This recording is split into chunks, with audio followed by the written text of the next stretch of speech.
haven't subscribed to the channel yet, subscribe now. We have new stories every day. Now, let's go.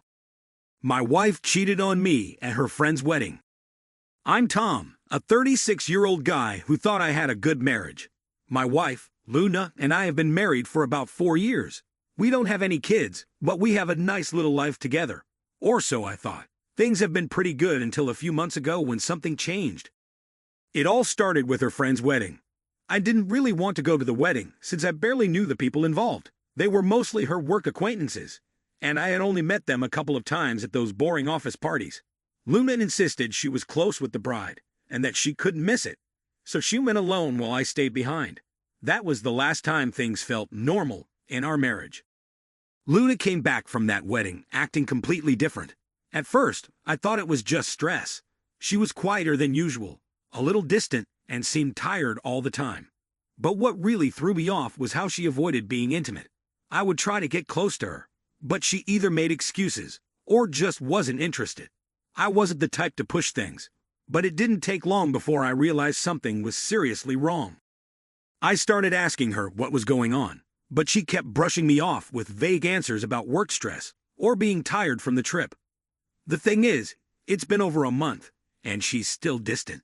We've only been intimate twice since the wedding, and both times it felt forced. It was like she was only doing it because I initiated, and that just made things worse. I'll admit, I started feeling paranoid. I've been reading a lot of stories about cheating and infidelity online, and suddenly, all of those red flags started making sense. But I didn't want to accuse her without any proof. I checked her phone when she wasn't looking, her laptop, anything I could think of, but there was nothing there. No suspicious messages, no weird apps, nothing. The weeks turned into months, and nothing changed. Luna's mood swings were all over the place.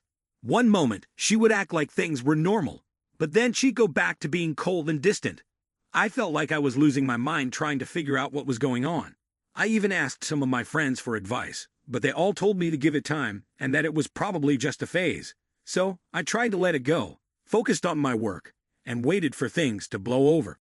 Then came her office's annual function, which happens every November just before Thanksgiving. Normally, I go with her to these events, and she enjoys showing me off to her colleagues. But this year, she didn't seem all that excited about me going. I kept asking her if we had gotten the invitation yet, and she would just say, "Not yet, it hasn't come in." A couple of days before the event, she finally told me the venue and the dress code like it was no big deal. That set off more alarm bells. I checked the email, and it turns out the invitation had come in weeks ago. Why would she lie about that? Was she planning on going without me? We went to the party, and at first, everything seemed normal. Luna was friendly enough, her colleagues were polite, and nobody gave me any weird vibes. But she acted a little too cautious, staying by my side the whole night instead of mingling like she usually did. I've seen her at these events before. She loves chatting with her senior colleagues while I talk to other people. But this time, it was like she didn't want me to be alone with anyone. Then it happened. The husband of the friend who got married, the same one whose wedding Luna went to alone, was there. He had a few too many drinks, and in his drunken state, he blurted out something that made my blood run cold. "Oh man, you should have been at our wedding. Your wife was incredible. Dancing, twerking, having a blast. My buddies couldn't stop staring at her. Even my best man is still asking for her number." Before I could react, Luna stepped in, trying to laugh it off. She interrupted him multiple times, trying to change the subject. But the damage was done. Even her friend's husband, who was too drunk to realize what he was saying, noticed Luna's attempts to cover things up. His wife came over and dragged him away, clearly embarrassed by what he had said. I stood there, completely stunned. Luna looked at me, gave a nervous laugh, and said, "Can you believe him? He's so wasted. He doesn't know what he's talking about." But I wasn't buying it. That was too specific to be made up, especially given how strange she had been acting for months. The next day, I couldn't take it anymore. I asked Luna directly if she had cheated on me at the wedding. She gaslit me again, saying I was overreacting, and that I was just being paranoid. I wasn't letting it go this time. I grabbed her phone, and even though she tried to stop me, I managed to see some of her texts.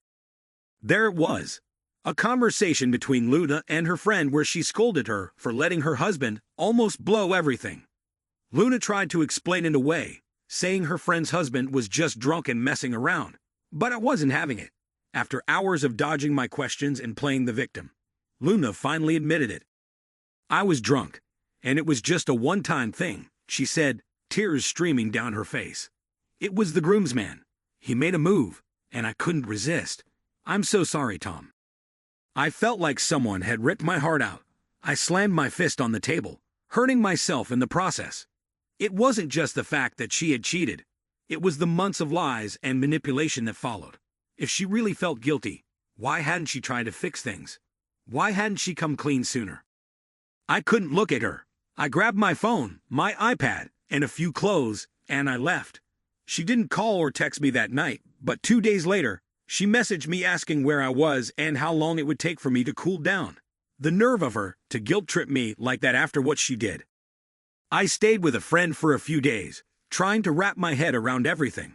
I was still in shock, and part of me wanted to understand why she did it. My friend suggested I reach out to the husband who had spilled the beans at the office party to see if I could get more information. So I did. I found him on social media and messaged him, asking if we could meet. At first, he tried to downplay everything, saying he had been drunk and I shouldn't take it seriously.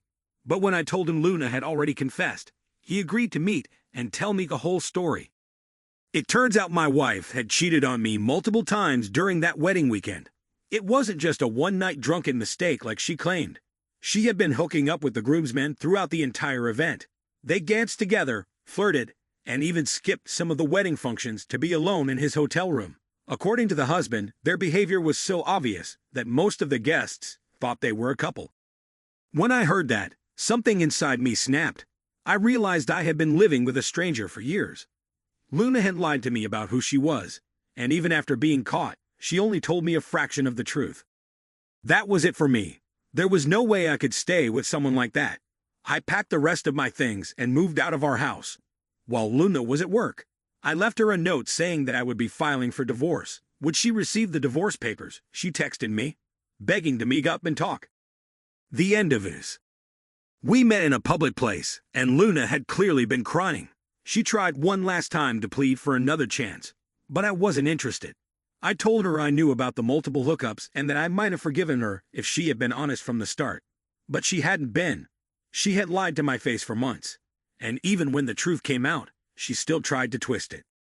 She started sobbing, telling me she had quit her job because everyone at work had found out about her affair, and now they were all gossiping about her. She said she was miserable and begged for my forgiveness. But it was too late. I told her we needed to part ways for good. A few days later, she signed the divorce papers, and I moved back into the house. But being there felt like torture. The memories, the furniture, everything reminded me of the life I thought we had together. One that was built on lies. I'm still in the process of moving out, trying to start fresh somewhere else. Living alone is hard, but it's better than staying in the toxic environment I was in before. I don't know if I'll ever fully recover from this, but I'm hopeful that one day I will. Comments from readers. Reader, man, that's rough. It's one thing to cheat, but to drag you along for months and lie to your face like that. Good riddance, Tom. You deserve better. Reader, I can't even imagine how much it must have hurt to find out it wasn't just a one-time mistake. People like her are toxic. Glad you're out of that. Reader, I've been through something similar. The lies hurt way more than the actual cheating. Stay strong, brother. You'll get through this. Reader, her guilt should have made her confess, not act like you were the problem for suspecting. Classic gaslighting. She's a master manipulator. Reader, good thing you reached out to that guy and got the full story. Always trust your gut when something feels off.